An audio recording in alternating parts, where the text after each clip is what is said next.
Inilah cara cerdik untuk mengajukan Prabowo. Dan selanjutnya yang paling bahaya, silakan simak ya.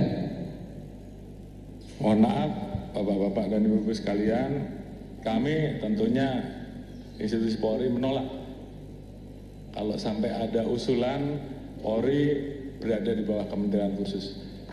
Dan saya minta seluruh jajaran laksanakan ini, perjuangkan sampai titik darah penghabisan. Terima kasih.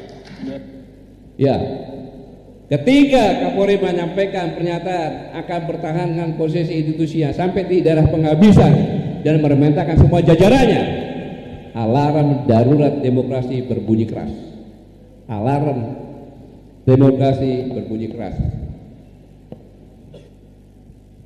Itu yang disampaikan Kapolri itu bahasa konflik, bahasa tekanan kekuasaan, bahasa intimidasi. Ini puncak dari 3 kali pembangkangan kebijakan terhadap negara oleh Kapolri. Yang pertama, membentuk tim reformasi tandingan, menerbitkan peraturan kepolisian nomor 10 dan mengunci ruang koreksi walaupun sudah ada Mahkamah Konstitusi. Ketiga, kini nantang di ruang publik secara terbuka dengan diksi ekstrim. Ini sinyal bahaya bahwa disiplin konstitusi sedang diuji secara terbuka. Pertanyaan sebenarnya, tantangan itu ditujukan kepada siapa sih? Iya dong, dia menantang kan? Tantangan itu kepada siapa? Pertanyaan mendasar yang tidak berdiri harus dijawab itu.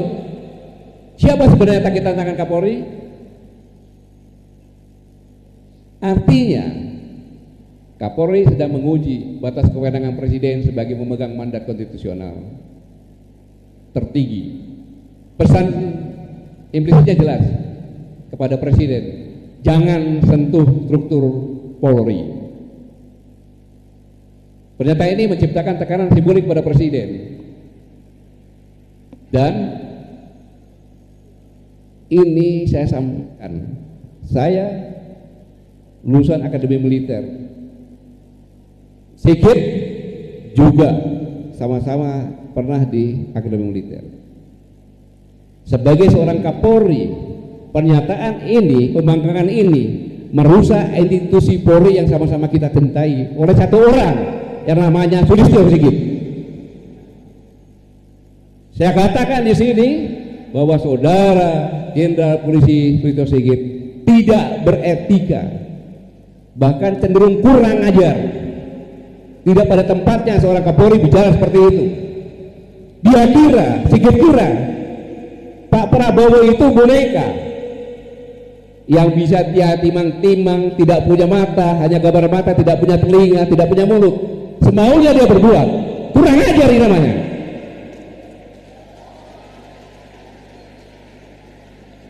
Dan Jenderal Polisi Sulistyo Sigit sudah melakukan pengkhianatan bersama-sama dukungan anggota DPR terhadap Presiden dan terhadap negara. Ini luar biasa. Tapi saya perlu ingatkan Jenderal Polisi Sulistyo Sigit, Kapolri, kasihanilah polisi-polisi seniormu yang sudah mengukir baik mulai dari Pak Hugeng dengan sebelum Pak Sigit. Ini pun Menteri Dalam Negeri pun mengatakan saya tidak mau polisi di bawah kementerian. Siapa dia? Cuma Menteri Dalam Negeri, ngapain bicara seperti itu? Siapa pimpinan dia? Harusnya sadar dong. Apakah kelakuannya seperti itu? Itu pun pernyataan itu sulahnya ada Kabin. Dulu sama Kabin itu ngomong seperti itu. Bayangkan. Jadi dikiranya Jenderal Polisi gitu Pak Prabowo sebagai boneka bisa dia mainkan. Saya ingatkan Jenderal Polisi Sulistyo Sigit, Presiden kita Jenderal TNI Purnawirawan Prabowo Subianto itu adalah mantan Danjen Kopassus pasukan khusus, mantan Pangkostrat. Tidak ada apa-apanya kamu, dan dia sekarang Presiden sekaligus kepala negara. Jangan dianggap boneka, itu kurang ajar. Saya gini karena saya sebagai warga negara, saya punya hak bicara untuk melindungi Presiden saya. Hak saya itu. Kalau saya diam, berarti saya seperti apa ya? Apa? Kalau dikatakan binatang paling jelek juga nggak ada itu kalau penakut. Apapun semut pun kalau dia gigit kan. Jadi kita harus bicara seperti itu. Itu pengkhianatan terhadap presiden sebagai pimpinannya. Undang-undang dasar, undang-undang Polri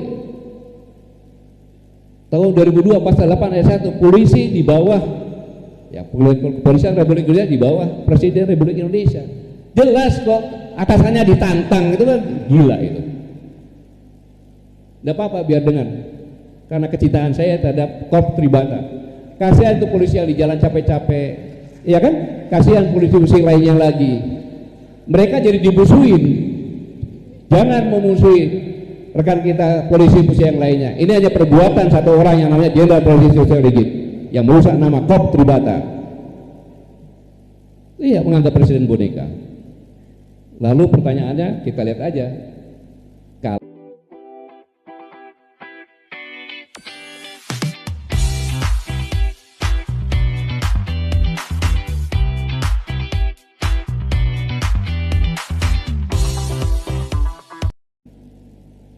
Tapi saya yakin beliau seorang patriot, beliau orang yang tahu etika, beliau orang yang sangat menghormati senior. Apa pangkatnya senior, kalau lihat pasti dia samperin dan dia salamin. Pasti dia salamin. Itulah Pak Prabowo. Dan ini pasti dia tahu benar, ini adalah suatu pengkhianatan yang luar biasa. Jadi saudara-saudara kalian, ketika satu institusi merasa kebal, lahirlah negara dalam negara.